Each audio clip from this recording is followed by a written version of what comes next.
सभी का दिन शुभ और मंगलमय हो। कान्हा जी की कृपा सदा आप सभी पर बनी रहे। इससे पहले का अध्याय सुनने के लिए, वीडियो को लाइक और कमेंट्स करने के लिए आप सभी का बहुत बहुत धन्यवाद। आपसे एक प्रश्न पूछा था, जिसमें मैंने आपसे पूछा था कि भगवान कृष्ण ने कौरवों को जो अपनी सेना दी उसका क्या नाम था। तो उसका नाम था नारायणी सेना। नारायणी सेना के अलावा भगवान की इस सेना को चतुरंगिणी सेना भी कहते हैं। आज आप कार्तिक मास मातम में आज के अध्याय के अलावा भगवान कृष्ण और पुजारी जी की एक बहुत सुंदर कथा भी सुनने वाले हैं। इसलिए अगर हो सके तो इस वीडियो को लास्ट तक जरूर सुनिएगा। एक वीडियो में मैंने आपको राधा रानी और भगवान कृष्ण की कहानी सुनाई थी, जिसमें एक मंदिर का जिक्र मैंने किया था कि वो मंदिर महाराष्ट्र में है। आप में से कुछ लोगों ने कमेंट में पूछा था, तो वो महाराष्ट्र में गढ़चिरौली करके एक जगह है, वहां पर स्थित है। लेकिन जो राधा रानी का मुख्य मंदिर है वो बरसाने में ही है। आप वृंदावन जाइए, आप गोकुल जाइए, वहां पर आपको भगवान कृष्ण और राधा रानी के बहुत सारे मंदिर मिल जाएंगे। बाकी जो भी मंदिर है वो मुख्य मंदिर नहीं है, वो छोटे छोटे मंदिर उनकी याद में बनवा दिए गए हैं। तो देवर्षि नारद महाराज पृथु को बड़े मनोयोग से सारी कथाएं सुना रहे थे और महाराज पृथु भी बड़े शांत मन से एकाग्रचित्त होकर सारी कथाएं सुन रहे थे। नवमी की कथा सुनने के बाद महाराज पृथु ने देवर्षि नारद से कहा, हे देवर्षि, भीष्म पंचक व्रत जो कि भगवान विष्णु को अत्यंत प्रिय है, किस कारण प्रसिद्ध हुआ? अब मेरी यह जानने की भी प्रबल इच्छा है। देवर्षि नारद कहने लगे, हे राजन, यह व्रत तो अनादिकाल से था, परंतु बीच में लुप्त हो गया था। दोबारा यह कब और कैसे प्रारंभ हुआ, अब इसका इतिहास भी सुनो। इस युग में भगवान कृष्ण ने भीष्म पितामह को यह व्रत बतलाया था और उन्होंने ही सर्वप्रथम इसे किया था। इसी कारण यह व्रत भीष्म पंचक के नाम से प्रसिद्ध हुआ। हे राजा पृथु, महाभारत युद्ध से पहले पांडवों की ओर से जब भगवान श्री कृष्ण कौरवों को समझाने के लिए गए, तब सबसे पहले वह विदुर जी के पास पहुंचे। विदुर जी ने उनका अत्यंत आदर सत्कार किया। फिर श्री कृष्ण जी भीष्म जी के पास गए। वहां जाकर कुशल क्षेम के बाद श्री कृष्ण ने अपने आने का संपूर्ण वृतांत भीष्म पितामह को कह सुनाया। सुनकर भीष्म जी कहने लगे कि हे भगवान, तीनों लोकों के स्वामी होते हुए भी आप केवल पांडवों की ओर से ही दूत बनकर क्यों आए हैं? और पांडवों के प्रति आपका इतना प्रेम होने का क्या कारण है? तीनों लोक तो आपके वश में हैं। तब पांडवों ने ऐसा कौन सा व्रत, तप, दान, पुण्य या यज्ञ किया है? या फिर उनके पास ऐसा क्या वशीकरण है जिसके कारण आप उनके वश में हो गए हैं? भगवान श्री कृष्ण ने मुस्कुराकर उत्तर दिया, हे गंगा पुत्र, यद्यपि ये रहस्य अत्यंत गुप्त है, फिर भी मैं इसे तुमसे कहता हूँ।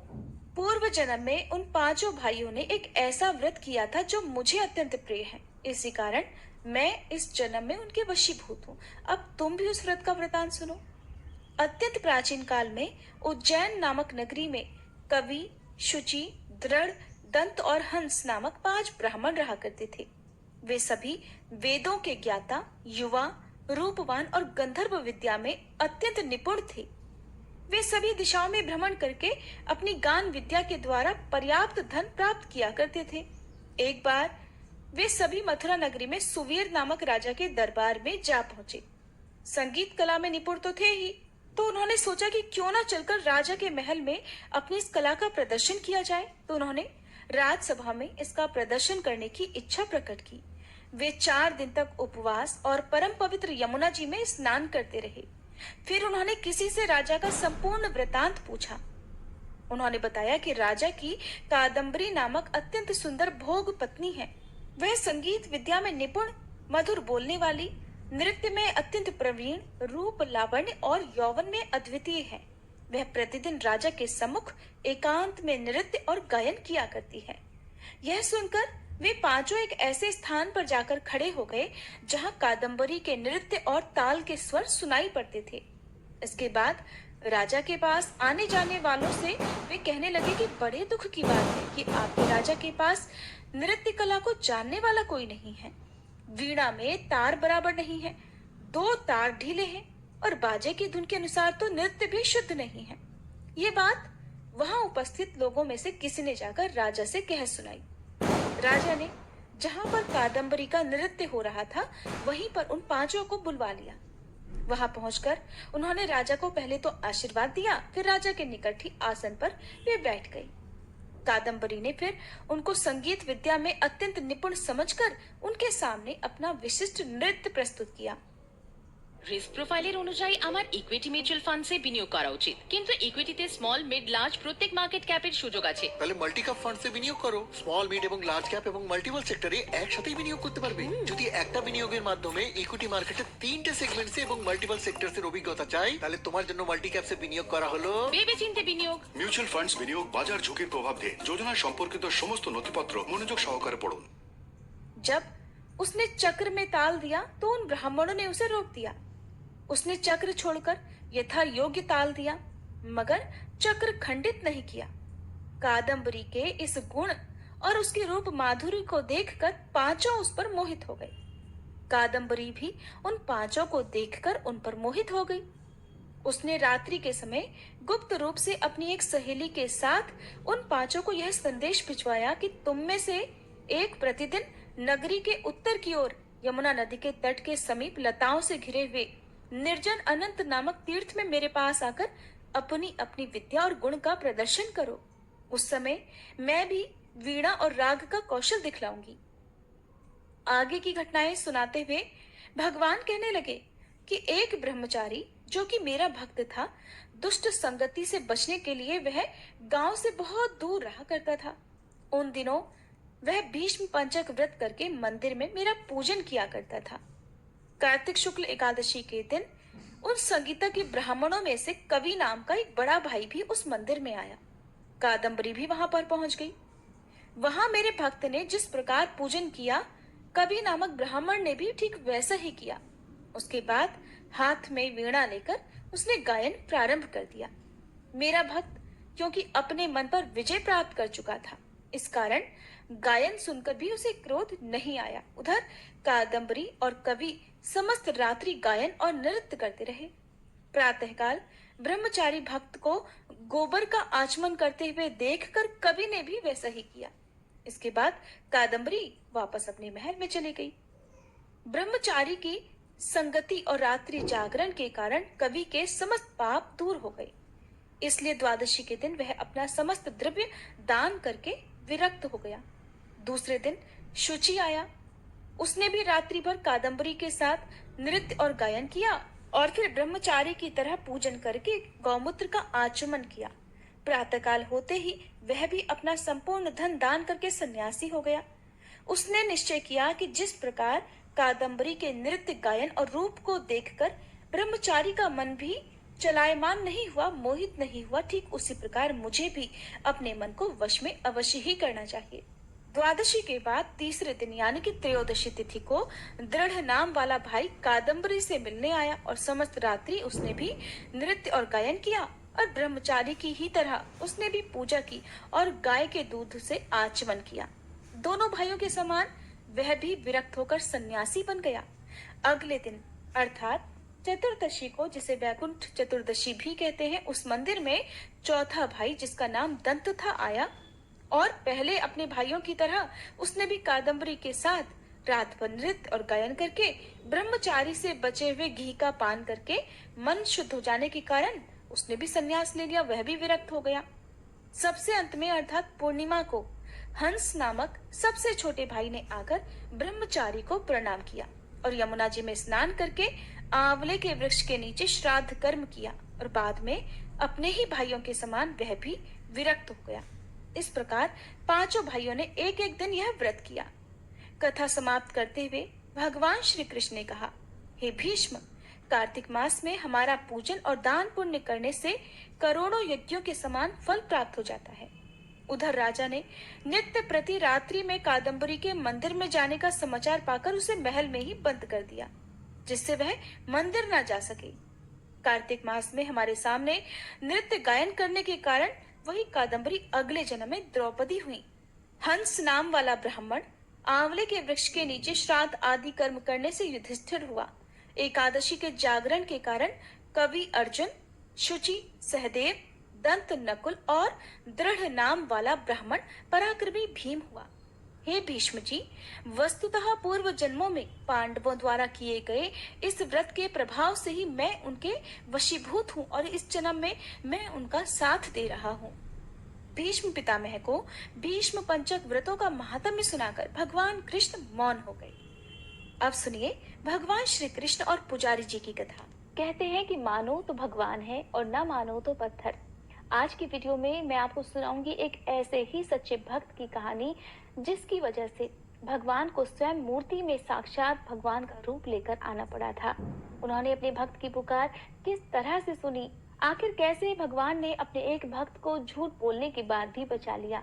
अगर आप भी सुनना चाहते हैं ये कहानी तो जल्दी से कमेंट बॉक्स में कृष्ण भगवान की जय जरूर लिख दीजिएगा। एक बार एक राजा ने अपने राज्य में भगवान कृष्ण का एक विशाल भव्य मंदिर बनवाया और उसमें पूजा करने के लिए एक पुजारी को भी नियुक्त कर दिया। हर दिन के ट्रेंडिंग इंस्टा रील से सीधा आपके पास। Get the latest and trendy styles only from Myntra. Get first access to the latest trends from the new spring collection only on Myntra.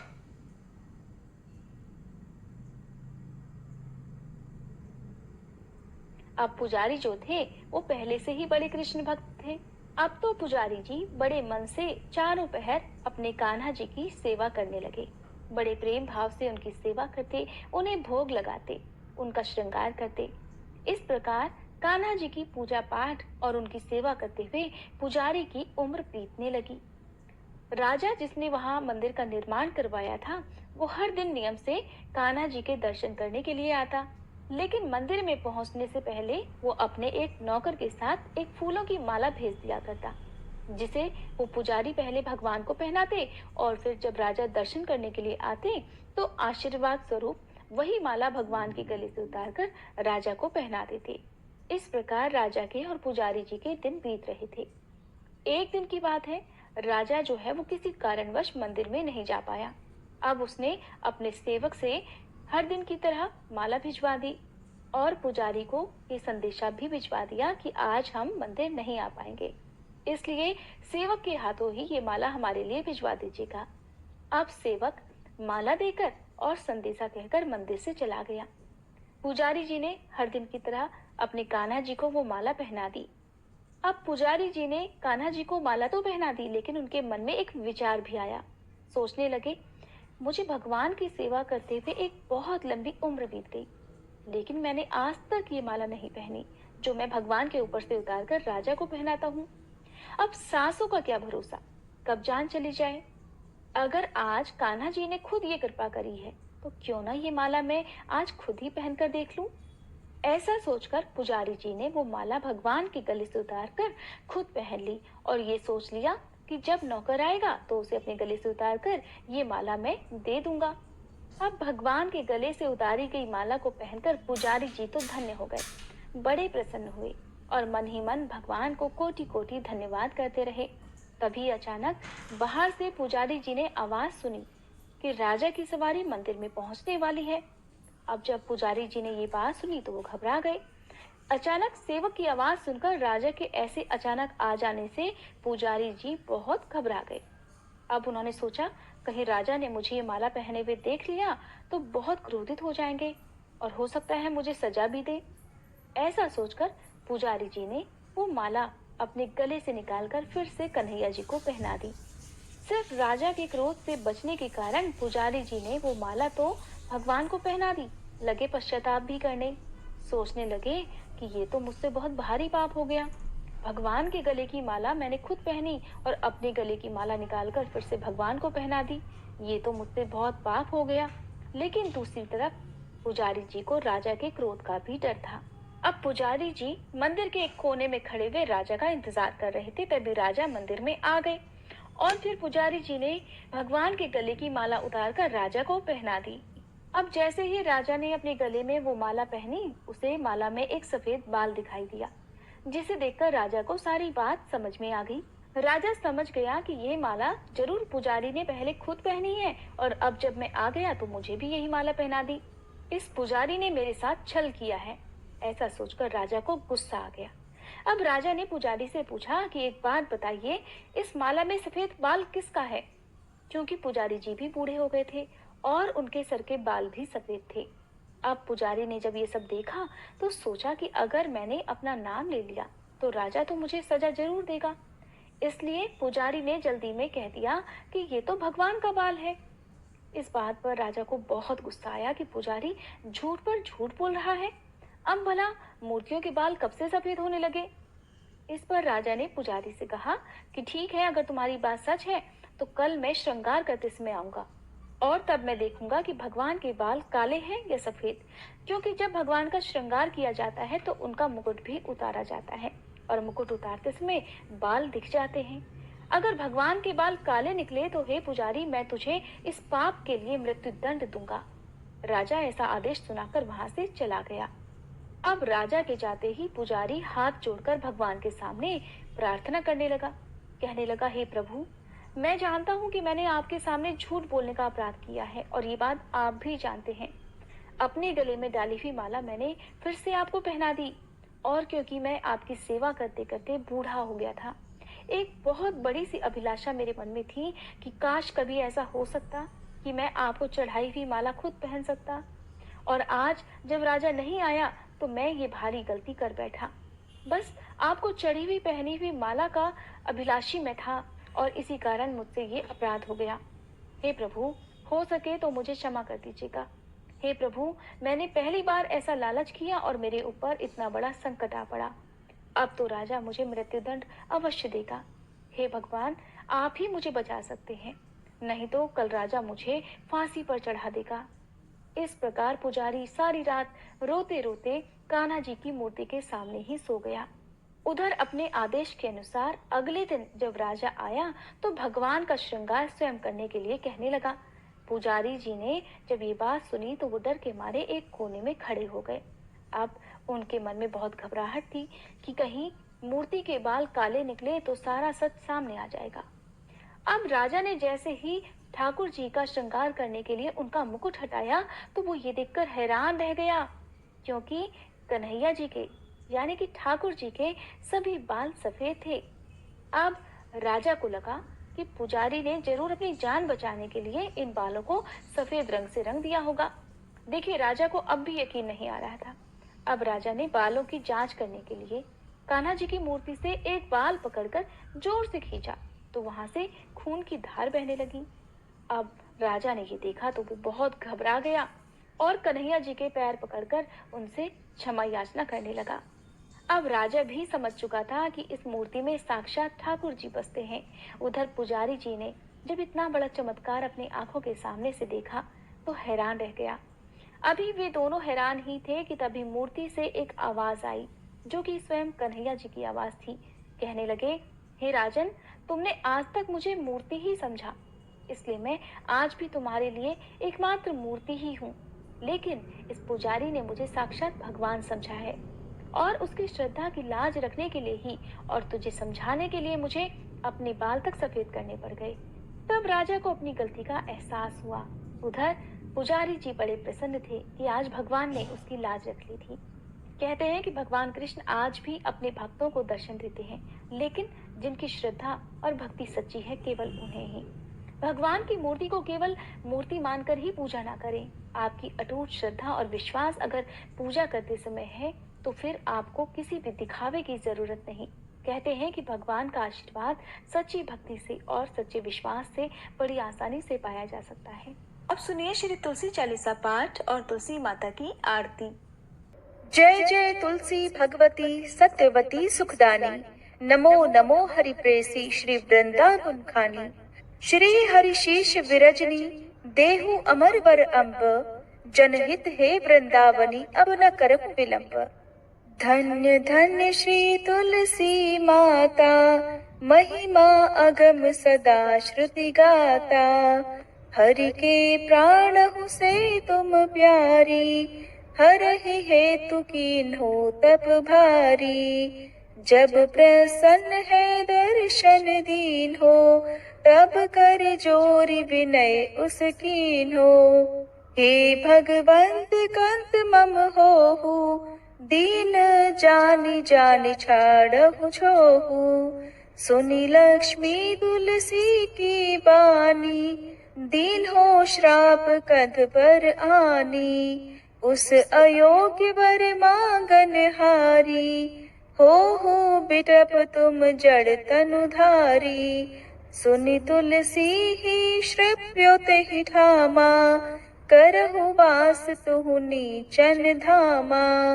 दियो वचन हरि तब तत्काला, सुनहु सुमुखी जानि होहु बिहाला।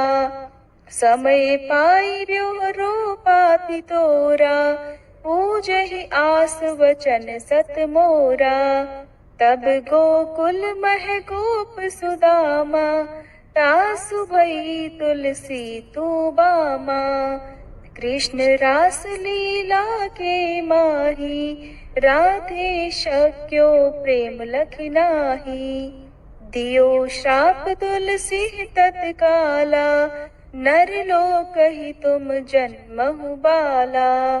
यो गोप वह दानव राजा, शंख चूर्ण नामक शिर ताजा।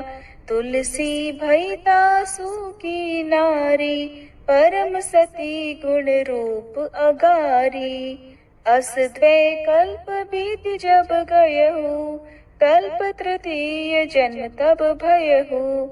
वृंदा नाम भयो तुलसी को, असुर जलंधर नाम पति को। कर अति द्वंद अतुल बल धामा, कीन्हा शंकर से संग्रामा। जब निज सैन्य सहित शिव हारे, मरहि न तब हर हर ही पुकारे। पतिव्रता वृंदाती नारी, को न सके पति ही संहारी। तब जलंधर ही भेष बनाई, वृंदाढिग हरि पहुँचो जाई। शिव हित लहि करि कपट प्रसंगा, कियो सतेत्व धर्म तो ही भंगा। भयो जलंधर कर संहारा, सुनी उर शोक उपारा। तेहि क्षण दियो कपट हरि तारी, लखि वृंदा दुख गिरा उचारी।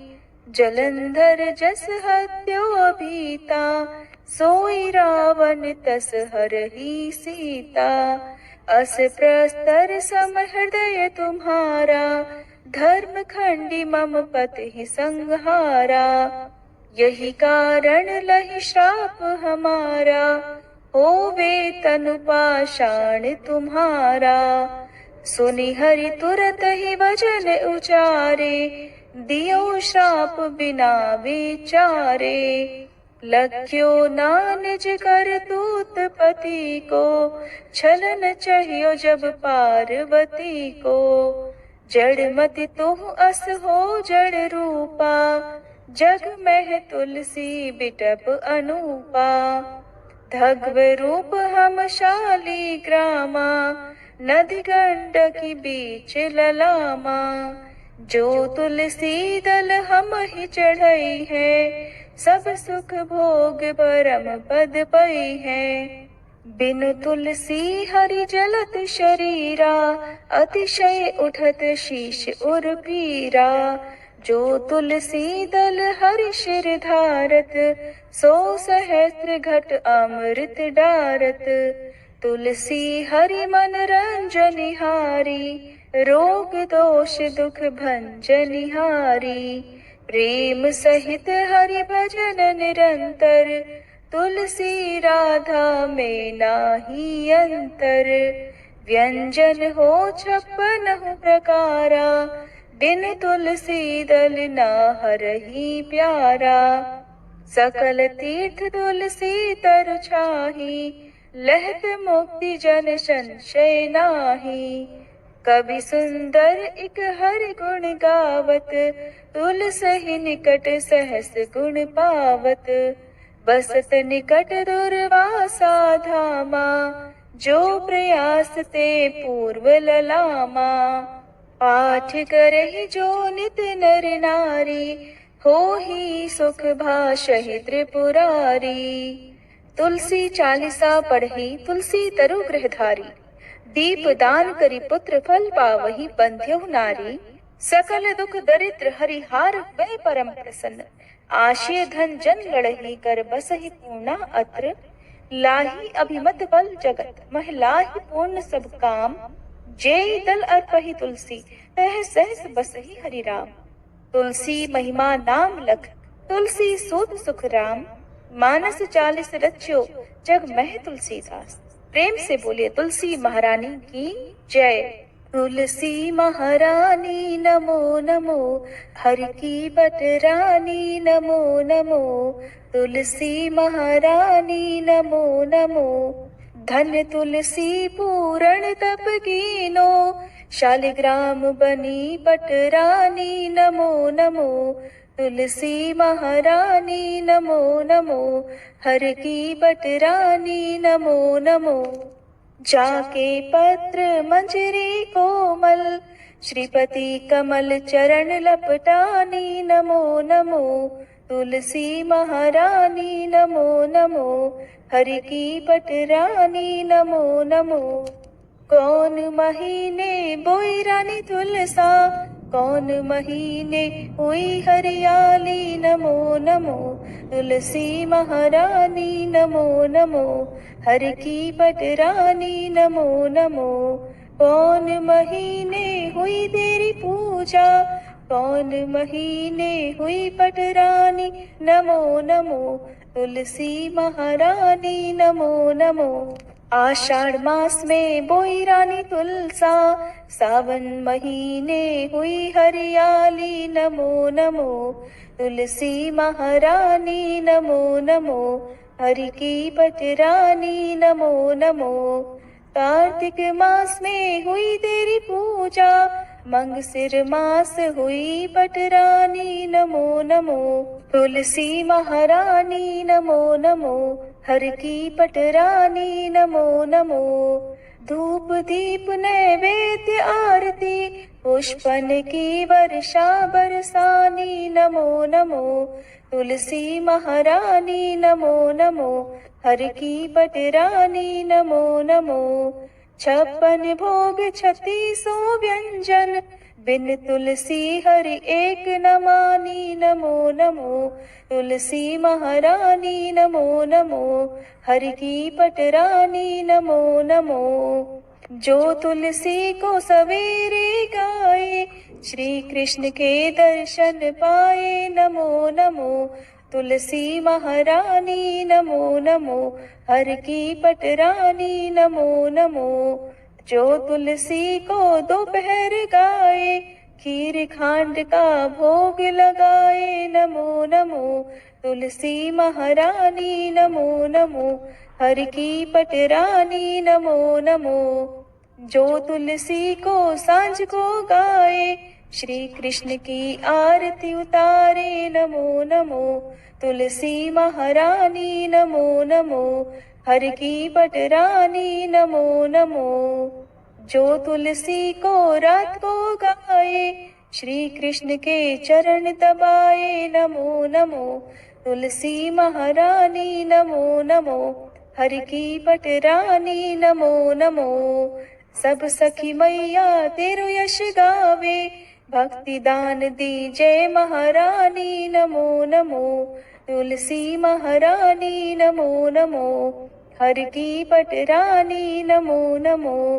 तुलसी महारानी नमो नमो, हर की बटरानी नमो नमो।